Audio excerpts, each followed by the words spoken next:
Je savais que ça allait arriver tôt ou tard. Un cadre du FC Barcelone est sur le point de quitter le club. Mais avant ça, aujourd'hui, aux entraînements, on a vu les deux nouvelles recrues du FC Barcelone s'entraîner ensemble. Ils apprenaient à garder le contrôle du ballon. Et comme vous pouvez le voir, c'est celui qui fait tomber le ballon en premier qui a perdu. D'après vous, qui va gagner? Regardez. Regardez. Pour l'instant, c'est toujours en l'air. Allez, Marcus gagne. Après avoir battu Ronny Bardi, Marcus est désormais attaqué à Pedri, Jules Koundé, Dani Olmo et Ferran Torres. Regardez encore une fois. Regardez-moi ces échanges. Le ballon touche pas le sol. Dani Olmo c'est facile. Pedri même avec le dos il est à l'aise. Regardez-moi ça. Et d'ailleurs bonne nouvelle pour tous ceux qui aimeraient regarder les matchs de préparation du FC Barcelone. Comme vous avez pu le voir la dernière fois, leur premier match était compliqué de retrouver le match. Et voilà les amis, on nous informe que les deux prochains matchs du FC Barcelone seront diffusés sur la chaîne YouTube du FC Barcelone. Et on a aussi votre capitaine qui s'est inventé une blessure et qui est allé s'opérer tout seul. D'après les infos, il sera absent 4 à 5 mois suite à son opération. Au départ lui-même avait annoncé 3 mois. Maintenant après l'opération, ils ont augmenté. Ouais, Ter Stegen c'est fort. D'après le Média Mundo Deportivo, Mallorca aurait manifesté son intérêt pour Hector Fort et John Virgil. Il y a quelques semaines, le club s'était également renseigné sur un prêt de Ronny Bardi. Alors ça, moi, j'appelle pas ça se renseigner, c'est du culot. Le gars n'a même pas fait son premier match avec le FC Barcelone. Il vient d'arriver, vous voulez déjà le prêter. Calmez-vous un peu. Et d'ailleurs, les Barcelonais, dites-moi en commentaire si vous pensez que c'est une bonne idée que Hector Fort parte en prêt ou selon vous, il devrait rester au FC Barcelone. On termine les amis avec Ronald Araujo. On nous dit que Ronald Araujo pourrait demander à quitter le FC Barcelone. Le défenseur souhaite être titulaire et refuse d'avoir un rôle secondaire. Ça aussi, ça s'appelle du culot. Voilà. Toi, tu demandes à être titulaire. Combien de Ligue des Champions tu fais perdre à ton club? C'est toi qui viens t'asseoir pour dire que toi, tu veux pas être remplaçant. Ils vont te vendre d'une manière, tu vas rien comprendre. Le FC Barcelone fait un communiqué officiel qui contredit les déclarations de Ter Stegen et annonce que son retour ne se fera pas avant 4 à 5 mois. Maintenant que les hostilités sont lancées, que va-t-il se passer et surtout qui aura le fin mot? Je vous dis tout. Par contre, avant de commencer, j'aimerais aborder un petit sujet parce que de plus en plus, je vois des personnes qui critiquent la Directiva sur le traitement de Ter Stegen. Et ils reprochent à la direction de forcer Ter Stegen à lâcher son contrat, etc. Sauf que les gars, c'est le football, c'est comme ça. Quand un joueur a envie de partir ailleurs, personne le critique parce qu'il a mis fin à son contrat. Quand cette même direction était prête à payer la clause libératoire de Nico Williams pour qu'il puisse venir, ça ne dérangeait personne. Quand du côté de Liverpool, Luis Diaz commençait à mettre la pression à la direction en n'allant pas à la pré-saison, etc. Les gens, ils étaient contents. Tout le monde se disait, chouette, il va venir chez nous, etc. Là, ça ne dérangeait personne. La direction, c'est son choix. Quand un joueur a un contrat avec un club, mais qui voit qu'il joue pas, qu'il est remplaçant, qu'il ne comprend pas le système de jeu, qu'il est pas content avec l'entraîneur, etc., et ben, il va dans un autre club. Et ben, la direction, c'est la même chose. S'ils sont pas contents des prestations d'un joueur, ils peuvent en prendre un autre. Maintenant, ils ont demandé au joueur s'il voulait mettre fin au contrat, il a pas voulu, bah, y a pas de souci. Nous, on va pas jouer avec toi, c'est tout. Et c'est comme ça, c'est les règles du jeu. Bref, maintenant que ça s'est dit, le FC Barcelone va devoir transmettre toutes les informations médicales concernant Ter Stegen et plus précisément le plan de traitement qu'ils vont lui proposer avec toutes les étapes détaillées. Pour information, le comité médical de la Liga est composé de 4 médecins, dont un qui n'aura pas son mot à dire par rapport à son passé au FC Barcelone. Maintenant, parce que là, d'un coup, la Liga, ils ont appris ce que c'était des conflits d'intérêts. Quand il s'agit du Barça, faut être sûr qu'il n'y ait pas de conflit d'intérêts. Hein. Là, vous pouvez leur faire confiance. Bref, du coup, les 3 médecins restants vont faire chacun un rapport individuel et ils vont approuver ou non la durée d'indisponibilité annoncée par le club. À la suite de ça, s'il y a consensus, c'est bon, c'est réglé, le Barça aura le droit d'utiliser 80% de son salaire et dans le cas où il n'y a pas majorité, une réunion est organisée entre les 3 médecins pour se mettre d'accord. Maintenant, si vous voulez mon avis, c'est totalement impossible que Ter Stegen revienne au bout de 3 mois comme lui l'annonce, puisque de toute façon, c'est une rechute et en plus de ça, c'est une zone hyper importante parce que c'est un gardien. On sait tous, les gardiens sont menés à faire des détentes, à se relever rapidement, à faire des extensions, etc. Donc c'est impossible qui reviennent au bout de 3 mois. Mais bon, dans commission médicale de la Liga, il y a le mot Liga. Et qui dit Liga dit Javier Tebas. Et on n'est pas à l'abri d'un sale coup. Ce gars-là n'est plus à présenter. Et s'il peut faire un sale coup, il le fera. Et le connaissant, même s'il peut pas confirmer la version de Ter Stegen, à savoir 3 mois, eh ben, il fera tout pour retarder la décision pour pas qu'on puisse utiliser les 80%. Mais bon, on va pas être mauvaise langue et on va attendre de voir ce que ça va donner. Hein. Quand on vous dit que ce mec-là, il n'a pas l'esprit d'un capitaine, il est très mesquin. Très mesquin. Il sait très bien que le Barça a besoin de son salaire parce qu'il a un gros salaire, les frères, n'oubliez pas. Le Barça a besoin de minimum 4 mois de fin, qu'il soit désinscrit pour pouvoir inscrire Chesney, inscrire Joan Garcia, tu vois. Parce qu'il a un gros salaire avec les problèmes de fair play tant qu'on n'est pas au 1 pour 1. Mais non, il fait un communiqué, il dit « Ah, je vous aime trop, vous allez me manquer, je vais être en dehors du terrain. Les médecins estiment que voilà, je vais tout faire pour revenir dans les 3 mois. » Mais champion, on a recruté un numéro 1. Toutes les presses écrivent que Joan Garcia c'est le numéro 1. On voit les vidéos d'entraînement, on voit bien que ce n'est pas toi le titulaire. Tu es parti te cacher dans les salles de gym pour faire les entraînements parce que tu ne voulais pas sortir. On ne t'a jamais vu sur le terrain avec le maillot. Tu es là, tu souris. Et c'est ça en fait le problème avec ce mec-là. C'est qu'il crée des problèmes dans le vestiaire. Et il est supposé être le capitaine en fait. Et tu vois clairement deux types de personnalités avec Chesney parce que lui n'a aucun problème à prolonger et aider les jeunes en fait. Mais en fait, Ter Stegen, je comprends pas. Ter Stegen, lui, il a décidé de nous mettre des bâtons dans les roues. Exprès, volontiers. Il fait exprès de mettre des bâtons dans les roues. Il est parti tout seul à Bordeaux, voir un docteur. Même pas avec le Barça ni rien. Non, il est parti tout seul. Il a annoncé tout seul sur les réseaux que oui, comme quoi il est blessé. Et maintenant, on apprend qu'il est blessé 4 à 5 mois suite à son opération. Déjà, ça fait presque 2 ans, je crois, ou je sais pas combien de temps qu'il joue pas. Et il veut pas partir. Mais Ter Stegen part, c'est quoi? Toi, t'es pas notre capitaine, en fait. Toi, tu veux nous tuer. Ça sert à quoi tu restes si tu veux pas jouer? Pars. Non, toi, tu veux pas notre bonheur. Moi, depuis là, je suis poli. Hein. Je dis non, t'es notre capitaine quand même, on respecte. Je dis pars gentiment. Mais là, dégage maintenant. Dégage, va là-bas. T'es blessé 4-5 mois, on va faire quoi avec toi? On a acheté Juan Garcia, toi-même, tu vois pas? Tu vois pas, à cause de toi, même, on peut même pas enregistrer. Donc toi, tu veux rester et nous empêcher d'enregistrer Rashford. C'est ça que tu veux faire. Toi, tu veux pas notre bonheur?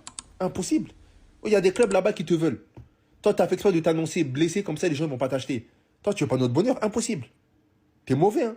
Voilà, c'était sûr que c'était pour ça. Kylian Mbappé vient officiellement de passer numéro 10. D'autant plus que la raison va vous surprendre. Autant que la situation avec Rodrigo est très complexe. Arrivant bientôt à la fin du mercato, Rodrigo n'arrive pas à se détacher du Real Madrid, club qu'il aime du plus profond de son cœur, malgré le dénouement de plusieurs clubs. Surtout que la situation de Rodrigo a bien été détaillée. Il n'y a rien avec le Paris Saint-Germain, rien de sérieux avec Liverpool et Arsenal doit vendre pas mal de joueurs pour essayer d'aborder le joueur. Considérant que Rodrigo est plus sur le point de rester qu'autre chose, on se positionnerait sur la même longueur avec Vinicius, qui d'après un journaliste interne au Real Madrid, Vinicius restera cette saison.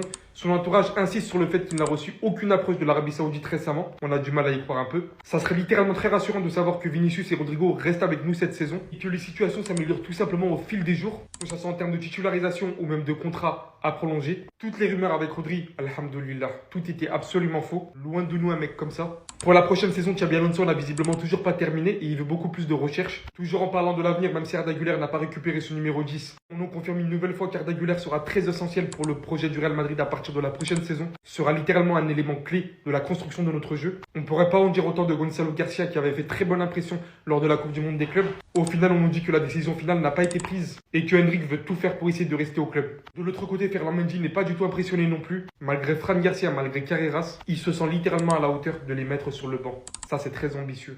On s'attendait, la raison du numéro 10 de Kylian Mbappé est très très simple. Le Real Madrid espère désormais le pactole, alors que son simple numéro 9 la dernière saison avait déjà réalisé beaucoup de ventes. Le Real Madrid prévoit désormais des milliards de ventes avec le numéro 10 de Kylian Mbappé. Alors imaginez s'il fait une bonne saison. Qu'il reste concentré, hein. Il peut tellement tout rafler cette saison, sortir une saison d'antagoniste. Rudiger et David Alaba vont se battre pour rester au Real Madrid, tout comme Ferland Mendy. En tout cas, le Real Madrid aimerait bien quand même se séparer de David Alaba, qui est en fin de contrat dans 1 an, à qui en tout cas il n'y a pas forcément de confiance pour le faire jouer au très haut niveau, lui faire jouer un très grand rôle cet effectif-là. Ferland Mendy, qui sait qu'il a Fran Garcia et Carreras devant lui, voire Camavinga si tu le replaces arrière gauche ou piston gauche dans l'effectif et la nouvelle tactique de Xabi Alonso, bah malgré tout, tous les joueurs veulent rester. Rudiger, on sait très bien que je pense qu'il restera maximum jusqu'à la Coupe du Monde 2026, voire la saison 2027. Mais aujourd'hui, le Real Madrid qui rajeunit l'effectif avec Eusen, qui a Raúl Asensio qui a officiellement signé un contrat avec l'équipe première et qui quitte donc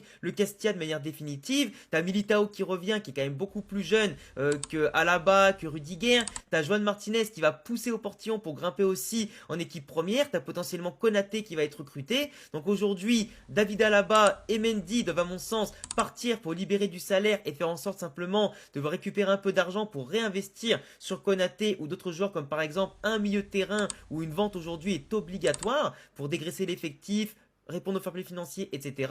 Et Rudiger partira en temps voulu. Mais pour l'instant, David Alaba et Ferland Mendy doivent partir à mon sens. Dis-moi ce que tu en penses en commentaire et n'hésite pas à t'abonner. Mes chers madridistas, je vous le dis tout de suite, je le pose ici. Arda Güler sera l'un des meilleurs milieux la saison prochaine. Il sera le milieu le plus important du Real Madrid pour le présent et pour le futur. Enregistrez la vidéo si vous voulez, on en reparle dans quelques mois. Déjà, on a une info qui vient tout juste de nous tomber. Xabi Alonso est ravi des performances de Arda Güler et de son attitude. Le manager a été surpris par la volonté du joueur d'apprendre des automatismes, d'occuper de nouveaux espaces et des concepts défensifs. L'idée de Xabi Alonso est de continuer à le développer en tant que meneur de jeu clé.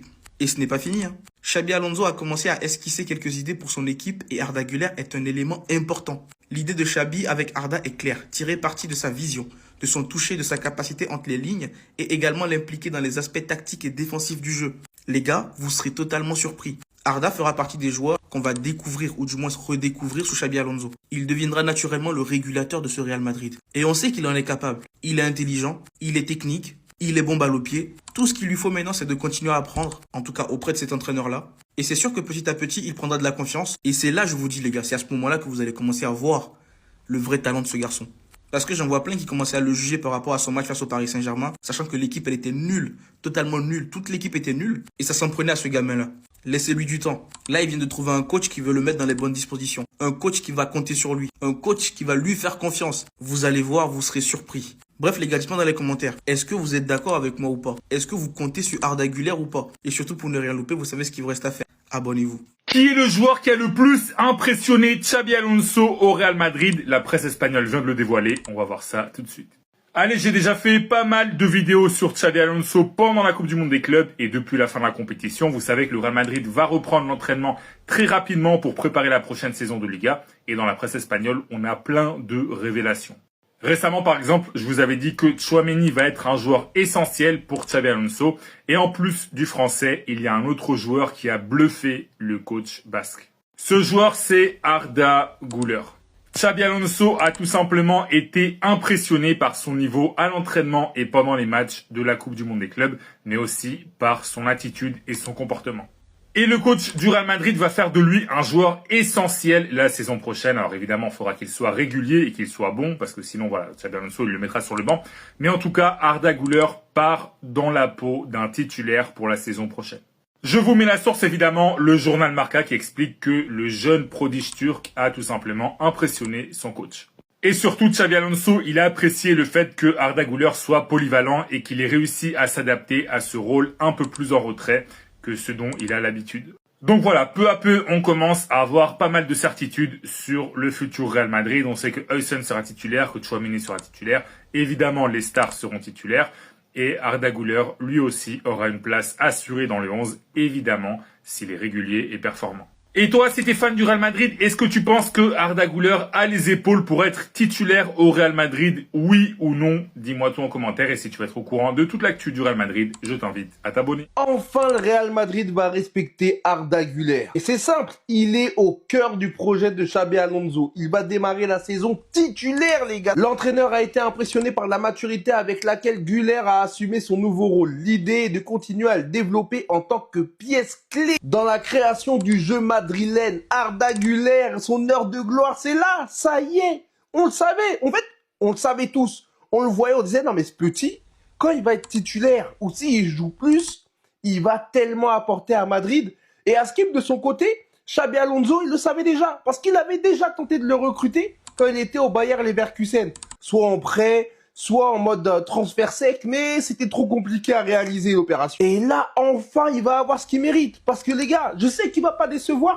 Et ça montre aussi la philosophie de jeu de Xabi Alonso, qui veut instaurer une vraie identité au Real Madrid. Parce que le Real Madrid, c'est un club qui compte trop sur ses individualités. Là encore, ça va être comme ça.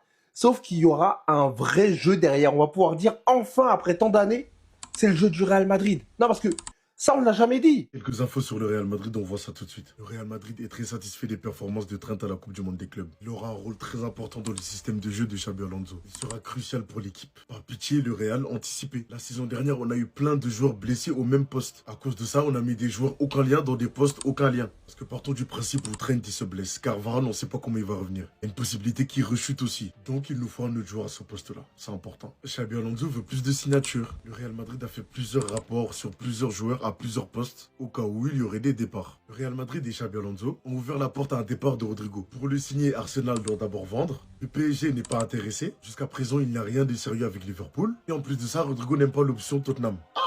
Finalement, le R, c'est quoi? Tu vas rester? Vinicius Junior va rester au Real Madrid cette saison. Son entourage insiste sur le fait qu'il n'y a rien avec l'Arabie Saoudite. Ok, mais c'est toujours pas clair, les gars. Gonzalo Garcia devrait rester au Real Madrid cette saison. Franchement, je trouve que c'est une bonne nouvelle et j'espère qu'il va montrer sa valeur encore plus au Real Madrid. Arda Güler sera titulaire dès le début de la saison sous Xabi Alonso. Franchement, je suis content pour lui et pour nous parce qu'il nous fait énormément de bien quand il joue à son poste. Quand il est sur le terrain, il y a une espèce d'équilibre. Après, c'est à lui d'en faire beaucoup plus parce que ça va très vite au Real Madrid. Guide Madrilène, on vous donne la voix. Venez suivre, les gars.